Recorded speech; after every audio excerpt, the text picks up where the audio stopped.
What's up, nerds? Welcome to the Cool Nerd Show. As always, I'm Steve Trezza. Scott Burnett. And today we are reviewing The Martian. Yeah! Film review. I went in thinking it was Mars Attacks, and I was disappointed. That was a good movie. It was a good movie. Yeah. But so was The Martian. So, basically, I'm sure you've seen the previews. Matt Damon and his crew go up onto Mars. They're a bunch of scientists to bring a bunch of samples back to Earth. Storm happens, and Matt Damon gets left behind. Everyone thinks he's dead. Yep. So he's up there. Matthew McConaughey goes up and gets him with... Wrong movie. Okay. No, it's Tom Hanks. Wrong movie. Shit. Oh, got it. Now I don't remember what we watched. It was, I liked it. I thought it was very good. I loved it. I thought it was fantastic. So it was we're going to get... October movie. It's yes, like it was. Beginning Oscar buzz kind of... If you like good movies, or if you like science fiction, you should totally go see it. Do you like good movies? Then go see The Martian. I don't really know what else to say without spoiling it, so from here on out, spoiler alert. Well, quick plot synopsis. Yeah, he goes up... I gave the plot synopsis already. Yeah. That's it. He goes up to Mars and gets lost. So, okay. Spoiler alert from here on out. We're going to break this down. We're going to do story, screenplay, direction, acting, effects, and then give our grade on the movie. So let's start off with story, screenplay. How did we like the story, screenplay? Well, it was obviously adapted from a book. Yes. So I went to go see it with my Which girlfriend who read the book. Okay. And she was like, it was as good. I didn't read it because I'm an American and I'll wait for the movie. But it was I heard it was as good as the book. The screenplay was written by Drew Goddard, it was faithfully adapted. Some things were changed, but obviously it's Hollywood, so you gotta change it. You gotta change something. But the story was good, especially for those movies where it's like one guy. Yeah. It wasn't like Gravity, which I didn't hate Gravity. I didn't love it. Yeah. But Gravity, it's basically Sandra Bullock and kind of George Clooney the whole time, and it kind of feels a little weird. Yeah. It's hard to do a story with one main character isolated. Yeah, and Matt Damon did a fantastic job. Think about it like Castaway in space. It's as good as Castaway, but it's Castaway in space. But we did get some, we got a glimpse of NASA, too. Yeah, well, I mean, there's that back and forth, because you're not going to just have Matt Damon collecting rocks. It would be pretty boring. So, yeah, good story. Definitely kept me involved the whole time. Nothing... Tense. It was very tense. And scary. But that could also go with directing, which we'll get into right now. Direction. Ridley Scott is back. Hopefully this means he's back to Ridley Scott form, because this was his best movie since Gladiator. I think so, too. I think that's hands down. He kind of hit a slump, and now he's back, but it could just be because the sweet script fell in his lap. I still enjoyed Prometheus. I didn't think it was a bad movie. On a few other watches, I'm like, it's good. I was expecting an alien prequel, and I didn't get it. But no, this was fantastic. And I was thinking about it today. Like, Ridley Scott is probably one of the greatest directors of all time. Yeah. And he doesn't really come to mind when you think of that either. Yeah. Like, you think of greatest directors all the time, you think James Cameron, you think Steven Spielberg, maybe Tarantino, Kubrick, yeah, and like Bowl. And Scorsese, and like that's probably about it, right? And then you don't really think of it, but Ridley Scott is right up there with all of them. And he showed it in this totally tense. Whole movie was tense. There were a couple surprises, twists here and there. Yeah, well, one of the main it's so tense watching him go even in and out of his hab. Yeah, because anything can happen. Anything can happen. Any time. And he's going for like days and days and days. And souls, whatever. And it's just like you think like, and then it happens. One time the tarp in between the air compression chamber rips and blows out, and he blows out all his crops. There's parts of this... I said, oh shit, out loud. There's parts of this movie, I was sitting there just like grasping the back of my head, just so tense.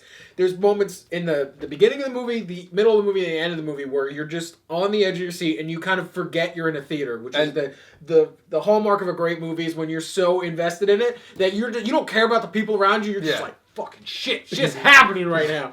And it was tense, and it's so hard to shoot and direct one guy. And the end scene, too, when they have to catch him in space? That was insane. I was like, catch him. Catch him. He got okay, she got him. Whew. And it's emotional, too, because he's been there for 500, what was it, 500 days? 500 souls or something like that? Yeah. And when he sees another human, like first he hears her, and then he starts to cry when they're like launching him back up into space underneath a tarp, basically, which was pretty... I thought he was crying because he thought he was going to die. That too, but Right, I'd be afraid too. I'm going into goddamn space in a spaceship that he has to take off the roof, and he has to take out the controls, and they basically like remote control him in. Yeah. Michael Pena remote controls him to space, but then he like sees his partner for the first time, and he starts to cry, and then when he gets back in the space station, he's like, "Hi guys!" He's so happy. I was just like, "I'm not gonna cry. I'm not gonna cry. Don't cry. It's just Matt Damon." All right, so let's break into with that. Let's talk about the acting. Matt Damon did a fantastic job. Yeah. Surprise. I didn't really think Jeff Daniels could play a serious role. Well, he played in the Newsroom, so that's pretty. He was in Newsroom, yeah, I guess. And what was it? Dumb and Dumber 2. It's pretty serious. Oh no, that was just I didn't laugh because it wasn't funny. But no, I thought he did a really good job. I thought Matt Damon did a really good job. The only thing I didn't like, I just don't really like Kate Mara. Yeah, she's dead in the eye. She's just so bland. I like her because she's the Giants owner's daughter. That's really one of the only things I didn't like. Does about she have a her. wonky eye, by the way? I don't know. I think it's kind of off. My favorite character in the whole movie was Donald Glover.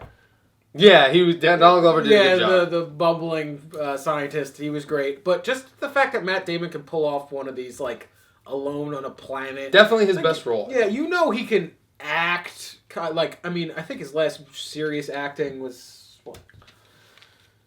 Saving Private Ryan? The Bourne That's series? not serious. That's an action movie. I guess Saving Private Ryan. Yeah. But, like, he doesn't really fall in. We Bought a Zoo was different. Oh, We Bought a Zoo, kind of.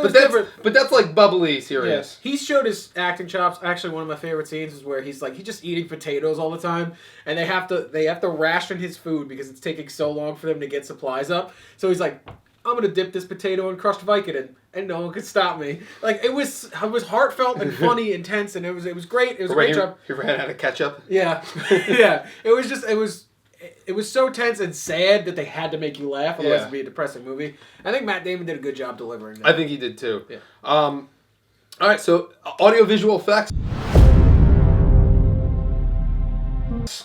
I mean, you're in space, it's hard to do space. Well, I mean, again, I'm going back to Gravity, and Gravity did a really good job with what it did. Yeah. To show the vastness of...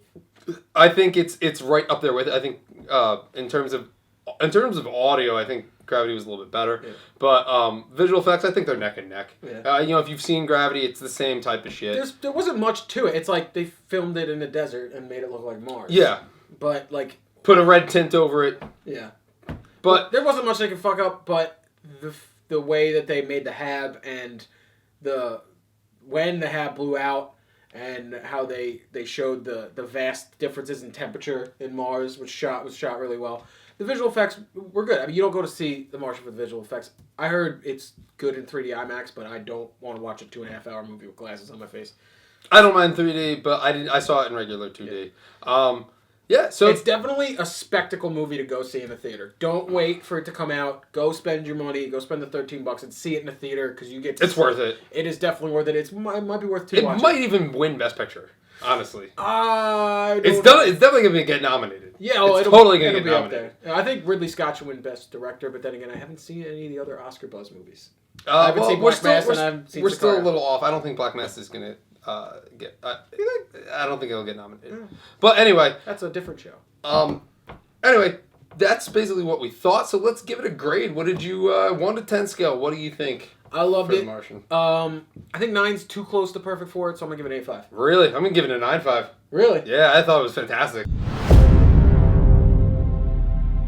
Yeah. There was nothing bad. I aside from maybe Kate Mara, but I can deal with it. Like, that's true. I thought when I can go into a movie and not see anything bad about it, aside from maybe there's some like science problems or whatever. No, they researched the science. Yeah, that was good. There was no really wonky science. I don't know. I think 9 range is like Godfather 2. Like, I'm gonna give it a 9.5. Yeah. All right. Yeah. So let us, if you saw it, let us know what you think about it, and let us know how much money you think America spent on retrieving Matt Damon over the years, because it's probably a lot. Check out all of our other segments, our other movie reviews. Please like, favorite, and subscribe. Let us know if you want to review anything else, because I don't know if we should go out and see all the Oscar buzz movies, but if you want us to talk about it, tell us. We'll go see it. Yeah, tell us what we should go see. Send us money for the ticket. And we'll see you on our other segments. Bye.